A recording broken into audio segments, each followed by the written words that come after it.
9. Juli, keine Ahnung was für ein Wochentag. Ja,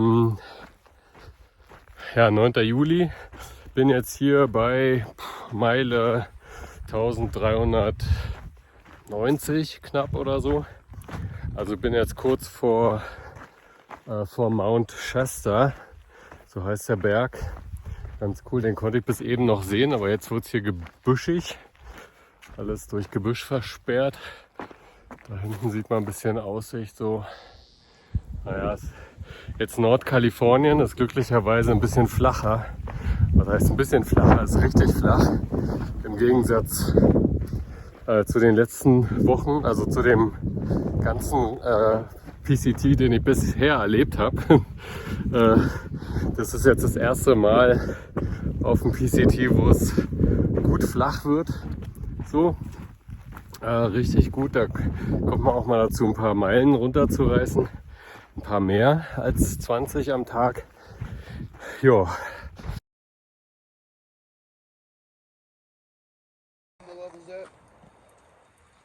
Well, I don't really think it ever goes empty because, like, I don't know. I mean, I guess it could go empty, but the guy would know if it was empty. But we don't know, like, how to read that scale.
Hallo.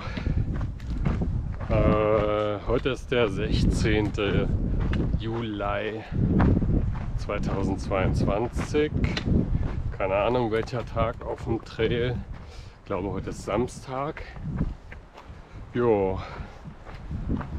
Ich bin jetzt nach einer kleinen Odyssee, die ich so in den letzten Tagen hatte.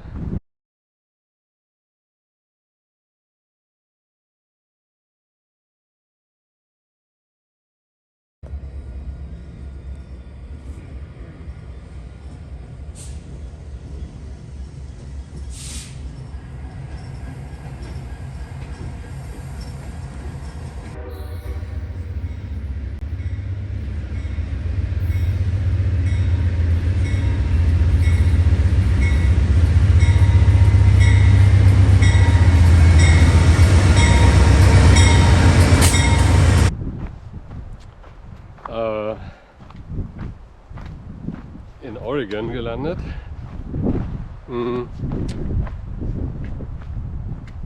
Hinter mir, also hier ist der Wald, also ja, Wald.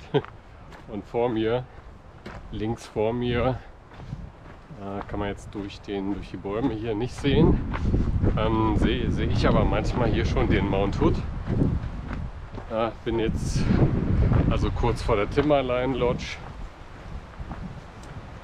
Da werde ich dann wohl morgen ankommen und hoffentlich noch einen Platz bekommen, um da dieses Buffet mitnehmen zu können morgen. Also es sind jetzt von hier aus noch ungefähr 11 Meilen zur Timberline Lodge.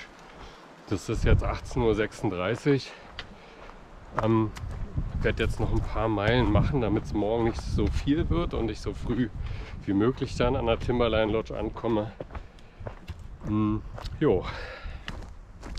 Ansonsten ja, die Odyssee in den letzten Tagen nochmal fürs persönliche Gedächtnis wiederholt.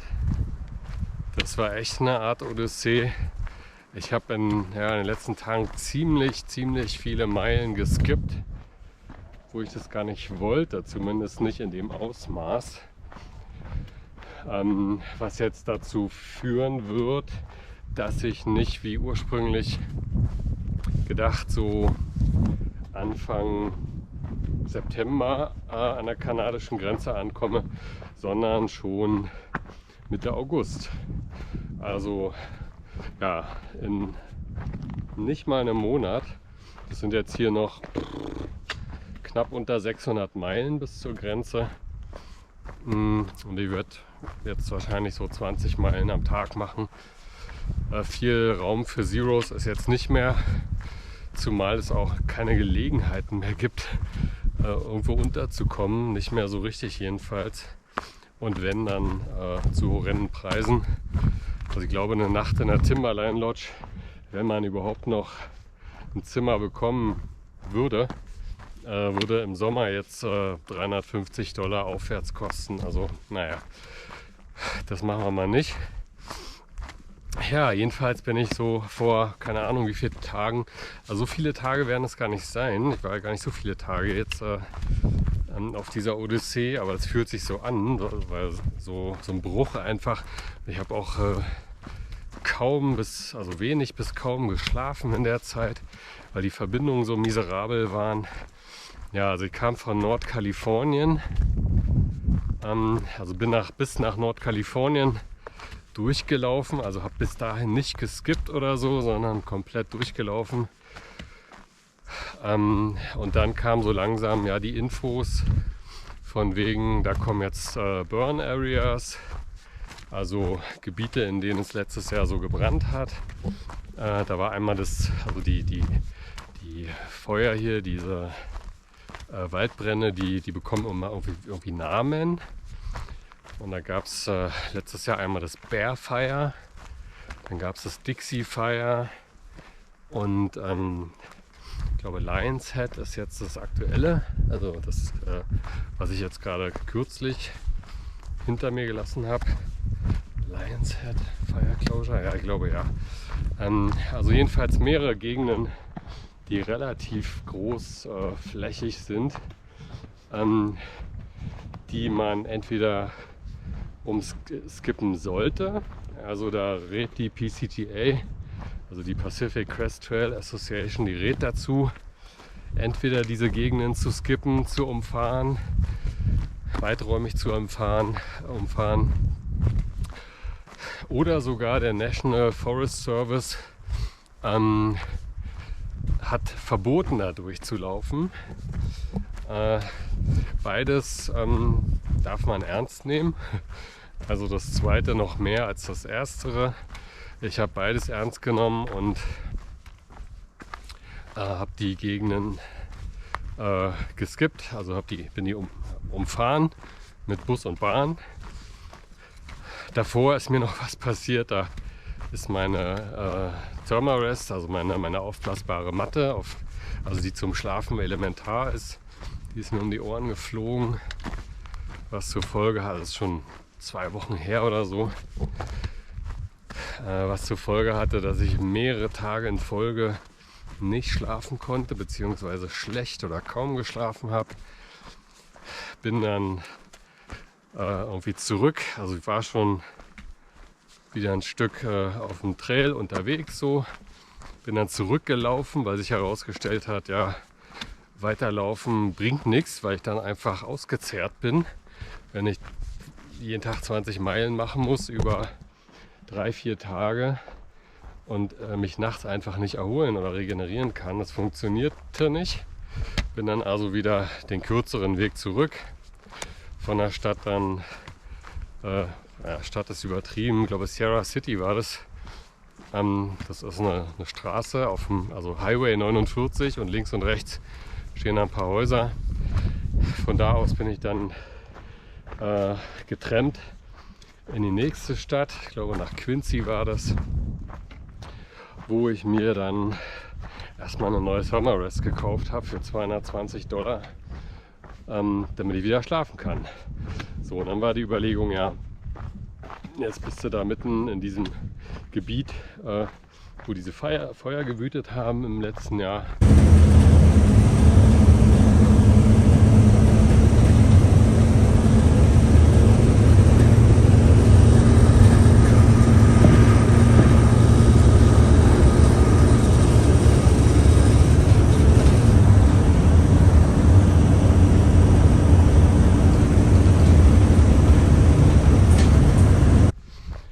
Bin dann also von Quincy nicht auf dem Trail, sondern habe dann da die Umfahrung gemacht. Weiß gar nicht in welchen Ort, nach Chester glaube ich. Und dann von Chester weiter. Also echt eine Odyssee mit irgendwelchen kleinen Überlandbussen. Ganz wild. Getrennt teilweise. Ja, bis ich dann irgendwie... Wo war ich denn da? Genau, dann bin ich mit dem Bus nach Reading gefahren und von Reading, das ist jetzt, ich glaube, 3 oder 4 Tage her, mit dem Zug nach Dunsmuir und wollte dann von Dunsmuir eigentlich weiterlaufen auf dem Trail. Dunsmuir ist so bei Mount Shasta, Nordkalifornien. Jo.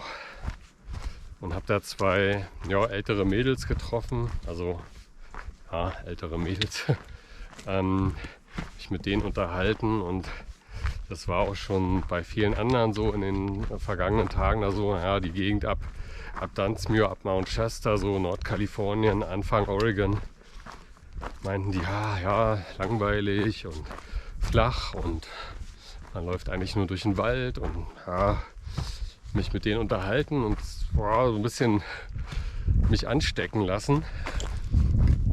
Und die meinten, ach naja, wir machen es so, wir kürzen ein bisschen ab und fahren von Dunsmuir mit dem Zug nach Klamath Falls, das ist in Oregon. Und von Klamath Falls, sagten sie, gibt es eine Busverbindung zum Crater Lake und von da aus geht es dann weiter. Bis dann zum nächsten gesperrten Gebiet. Da war dann dieses Lion's Head Fire, genau. Ja, dachte, klingt eigentlich ganz gut. War motivationsmäßig nicht so gut drauf irgendwie. Also so ein bisschen jetzt nach so vielen hunderten Meilen auf dem Trail, über 3 Monate mittlerweile, jeden Tag laufen. Klar, ein paar Zeros waren dabei, aber das ist ein Tropfen auf dem heißen Stein. Also die Motivation war relativ im Keller, so kann man so sagen. Also ein kleines Trail-Tief. So dass ich dachte, ach komm, ja, das klingt alles ganz gut. Gerade auch Nordkalifornien, also wusste ich auch, dass da nicht so reizvoll sein soll zumindest. Ganz viele Leute haben auch aufgehört in Nordkalifornien, also da, wo ich dann gefahren bin. Also es wurden auch immer weniger Leute. Ich war dann auch irgendwann quasi alleine unterwegs. Ich dachte mir, ach naja, komm, dann machst du das. Dann fährst du mit dem Bus nach Reading und von Reading mit dem Zug nach Klamath Falls. Und von dort aus fährst du dann mit diesem Bus, der auch, also ich hatte dann in der Karten-App geschaut und in dieser Reise-App, wie Rome to Rio oder so heißt sie, nach Verbindung zum Crater Lake, und da gab es tatsächlich Verbindung, also eine Busverbindung. Dachte mir, ja, okay, dann machst du das so. Nordkalifornien, also jetzt nicht ganz Nordkalifornien, sondern, weiß nicht, 100 Meilen oder so, und ein paar Meilen Oregon kann ich verknusen. Dann habe ich gleichzeitig auch die Burn Areas geskippt, oder das Bear Fire und das Dixie Fire, und komme dann am Crater Lake an, was so ein Höhepunkt auch ist auf dem Trail, also ein Höhepunkt der Crater Lake, weil das ist so ein alter, ja, wie der Name sagt, so ein Krater. Da ist irgendwie vor Millionen Jahren oder wann mal ein Meteorit eingeschlagen, ein großer wohl, und da ist jetzt ein See drin und man kann quasi direkt am Kraterrand vorbeilaufen, an dem See vorbeilaufen, richtig cool. Ja, dachte mir, okay, machst du so. Ja, gesagt, getan. Habe mich also von den beiden anstecken lassen, bin dann von Dunsmuir nicht weitergelaufen. Also erst, das war das Ding, erst bin ich weitergelaufen von Dunsmuir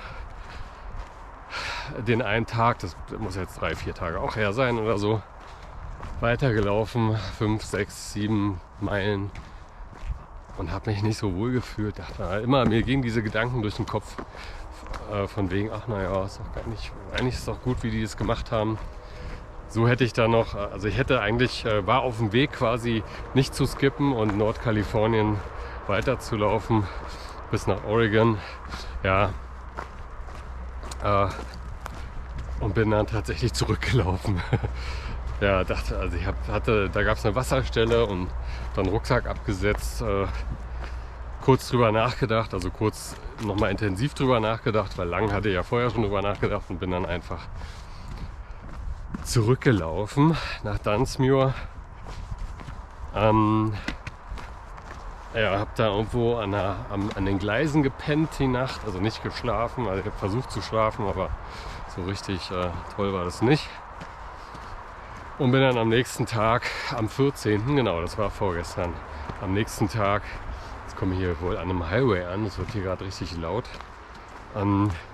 bin am nächsten Tag dann am 14. Juli morgens um 4:58 Uhr sollte der Zug fahren. Also ich konnte nicht wirklich irgendwie schlafen, konnte mir auch nicht ein Hotel nehmen oder so, weil sich das nicht gelohnt hat. Okay, ja. Also habe ich da an den Gleisen gepennt und bin dann morgens, also der Zug hatte dann auch noch 1,5 Stunden Verspätung, die ich dann aber am Bahnhof verbracht habe. Also echt, ich war richtig im Arsch. Müde, nicht geschlafen. Ja, auch die Fahrt hin nach Dunsmuir alleine von Reading, das war auch so ein Ding von Reading. Der Zug, der fuhr um 3:05 Uhr, weil der an dem Morgen davor um 9:51 Uhr aus Los Angeles losgefahren ist und um 3:05 Uhr am nächsten Tag in Reading ankam. Also echt krass. Wow. Nach Government Camp 8 Minuten steht da. Nicht schlecht. Bin ich hier wohl an einem Highway angelangt. Krass. Mach mal kurz eine Pause. Also da hinten Government Camp 8 Minuten. Wenn ihr Glück habt, nimmt mich hier einer mit. Ja, naja, wie auch immer, bis später. So, zweiter Teil jetzt mit Kapuze auf. Die Mücken sind hier wie wild freigelassen. Ja, über den Highway rüber. Also mit dem Auto wären es 7 oder 8 Minuten gewesen bis Nähe Timberline Lodge. Also Government Camp heißt der Ort. Aber also ich habe da 4 Minuten den Daumen rausgehalten. Ein paar Autos vorbeigefahren, aber ja, dachte, na, kann ich auch laufen. Es sind jetzt noch 10 Meilen genau bis zur Timberline Lodge. Die laufe ich jetzt nicht. Es ist 19:02 Uhr. Guck mal, wie weit ich komme, wo ich einen guten Platz finde zum Schlafen. Ja, wo war ich stehen geblieben? Die Fahrt von Reading nach Dunsmuir mit dem Zug, mit dem Amtrak. Abenteuerlich, um 3:05 Uhr ging's los. Also habe dann da natürlich in Reading auch nicht irgendwo geschlafen oder mir ein Hotel genommen. Bin da nachmittags durch die Stadt geirrt. Waren 45 Grad an dem Tag. Ja, eine gute Geschichte. Also bin da in so eine Bar oder ein Restaurant rein, war ziemlich verlassen.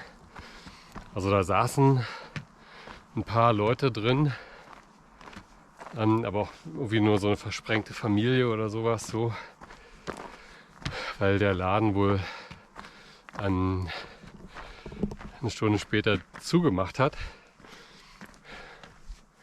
Ja, bin da rein, gefragt, ja, ich wollte hier nur kurz eine Cola trinken und einen Kaffee.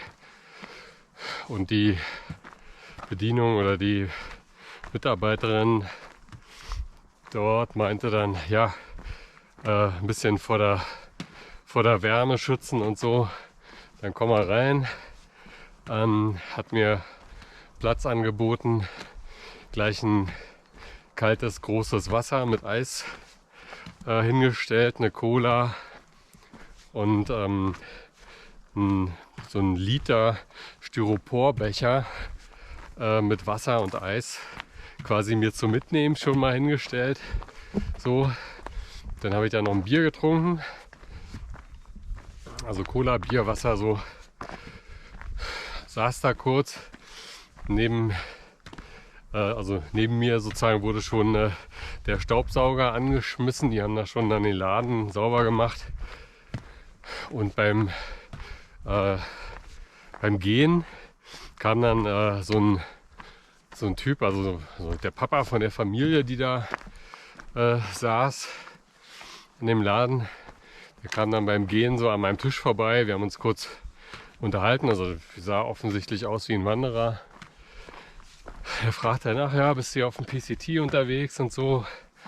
Ja, wo ich gestartet bin und wann und tolle Sache. Also kurz Smalltalk über den PCT. Dann hat er sich auch verabschiedet. So, ja, und ich habe dann weiter meinen Kaffee, die Cola und das Bier in Ruhe getrunken, nebenbei Handy geladen. Das ist immer auch eine Angewohnheit hier, sobald man irgendwo ist, wo Zivilisation ist. Das erste ist Ladegerät rausholen und alles elektrische laden, was man so dabei hat. Weil das Handy mit dieser App hier schon sehr, sehr wichtig ist. Und auch so zum Podcast hören, Hörbücher hören und so.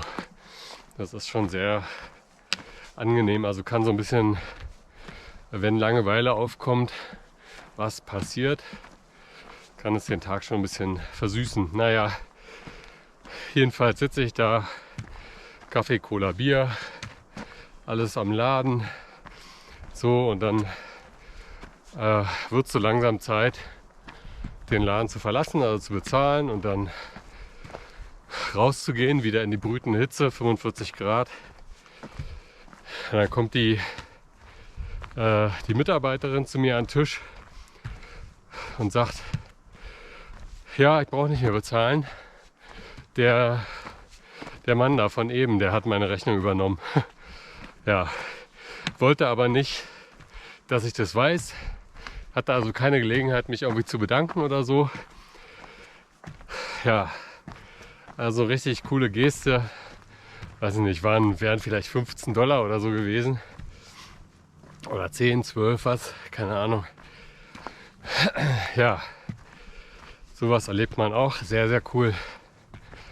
Also der hat dann sozusagen, ja genau, der kam dazu, das zu bezahlen, weil ich vorher, als ich rein bin, mit der Mitarbeiterin gesprochen hatte und der gesagt, ja, hier bin ich auf dem PCT unterwegs, will hier eine Cola, Bier, Kaffee trinken kurz. Und das Gespräch mit der Mitarbeiterin hat er wohl mitbekommen und fand das, also deswegen kam er dann auch zu mir an den Tisch und hat mich dann darauf angesprochen. Ja, fand das irgendwie cool. Naja, hat dann gleich meine Rechnung mitbezahlt. Witzig. Ja, dann musste ich wieder raus aus Reading. War so nachmittags, 15 Uhr, keine Ahnung. Bin dann in den Supermarkt und in die Bibliothek. Also Bibliothek ist immer gut. Klimatisiert, bis 20 Uhr auf. WLAN, Strom, Toiletten, Wasser. Das ist ganz gut. Also Bibliotheken sind so ein Geheimtipp, wenn man obdachlos ist. Ja, und dann von der Bibliothek und dem Supermarkt wieder zurück nach Downtown Reading und da dann in die nächste Bar. Mich an den Tisch gesetzt, neben mir eine Familie. Irgendwie, die waren auf der Durchreise, waren auch irgendwie in Washington und sind mit dem Auto wieder nach Hause, nach San Diego gefahren. Irgendwann, wie das so ist, kommt man ins Gespräch, ja, was machst du hier und so, ja, PCT. Hatte schon wieder ein Bier auf dem Tisch. Das hat der Typ dann auch wieder für mich bezahlt. Also der Familienvater da, der ja, Gegenverkehr. Hey. Ja. Ja, ganz witzig. Also wurde ich zweimal an dem Tag auf ein Bier eingeladen, aber es sollte nicht schöner werden, denn irgendwann um kurz vor 21 Uhr bin ich auch da raus. Und wenn dann um 3 der Zug kommt, 6 Stunden, über 6 Stunden, ich habe so einen großen Respekt vor obdachlosen Menschen. Das ist kein gutes Gefühl, wenn man raus muss, keine 4 Wände, nicht irgendwie was, wo man geschützt ist, sondern einfach draußen auf der Straße irgendwie die Zeit rumkriegen muss. Das ist unglaublich, ja. Ja, das habe ich dann auch gemacht. Bin dann zum Bahnhof und habe dann da abgehangen auf dem Bahnhof. Ganz, ganz eigenartig da, die Atmosphäre. Irgendwelche Leute, die da auch auf den Nachtbus gewartet haben. Ja, Obdachlose, klar. Und die in der ersten Bar in Reading meinte noch, naja, sollte mich lieber nicht nachts am Bahnhof aufhalten, weil da viele Menschen auch unterwegs sind, also Obdachlose auch mit Mental Illness und so, also die jetzt psychisch nicht so gut drauf sind. Jo.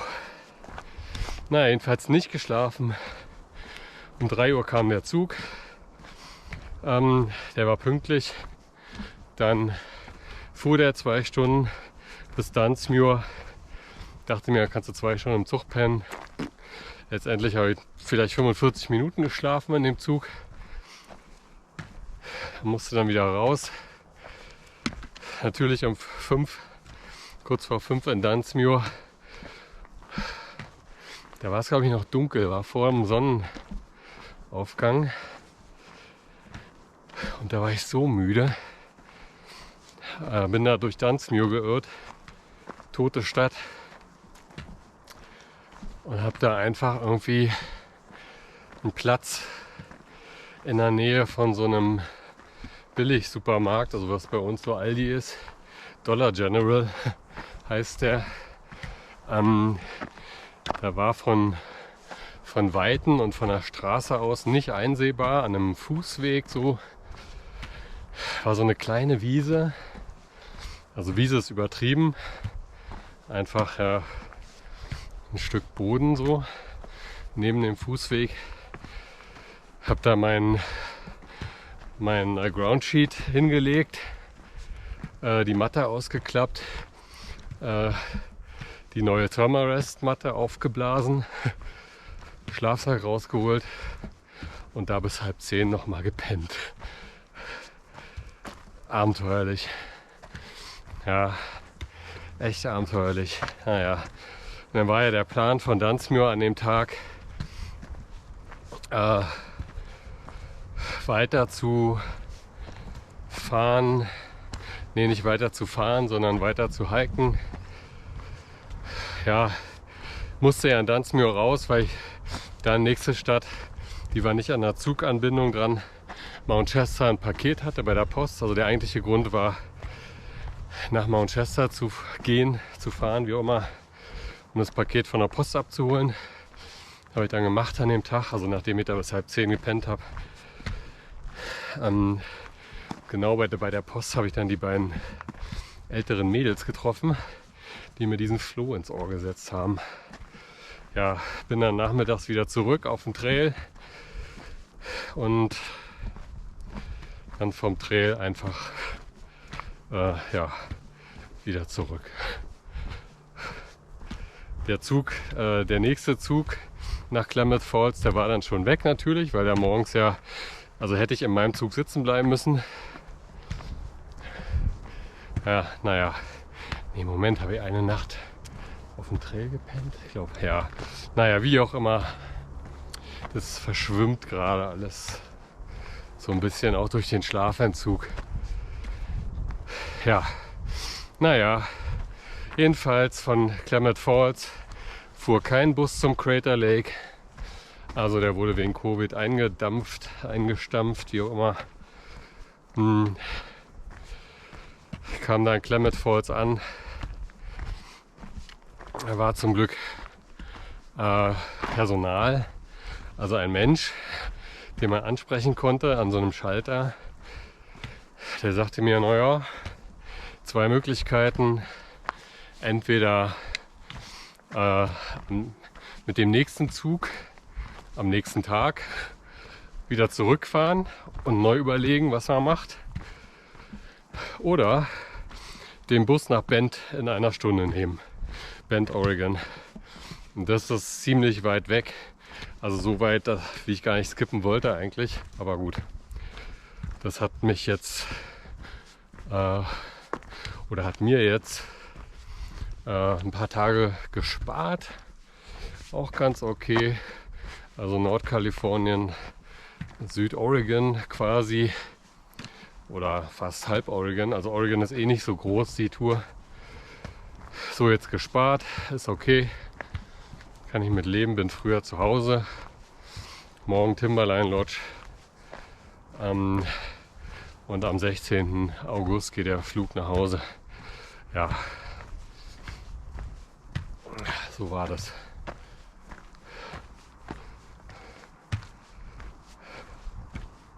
Ja, mehr habe ich jetzt erstmal gar nicht zu berichten.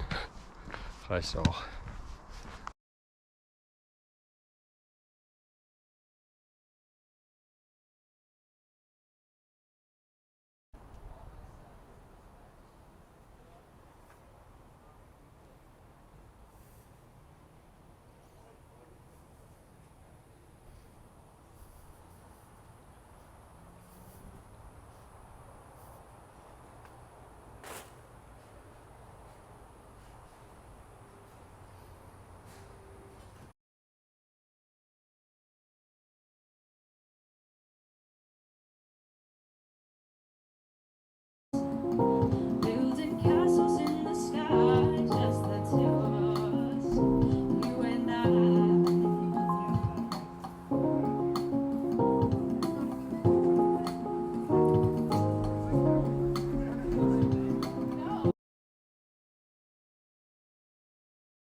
world is made up of this brotherhood of man, for whatever that means.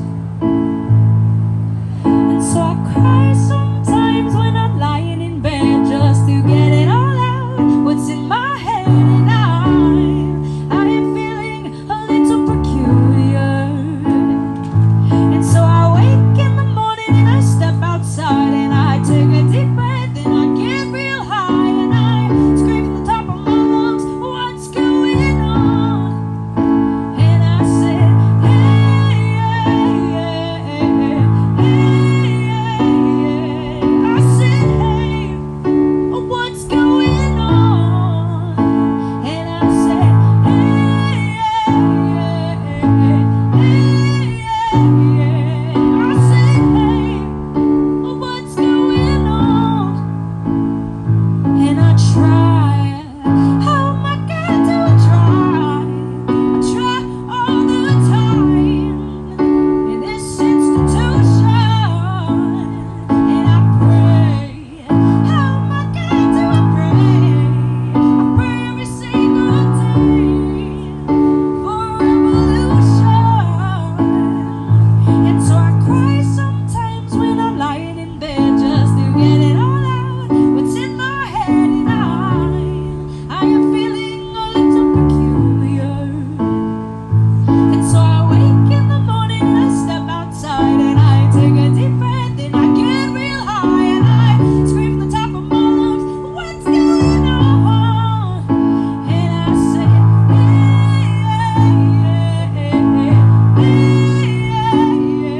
I said, hey, what's going on? And I said, hey,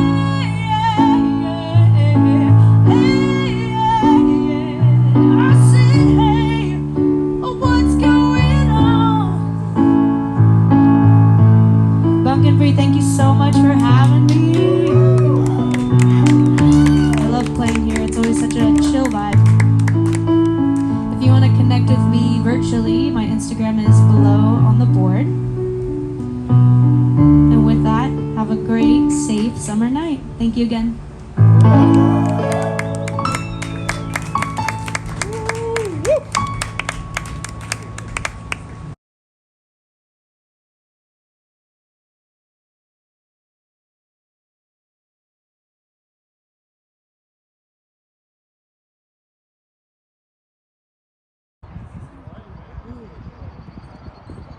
Is everybody ready for this?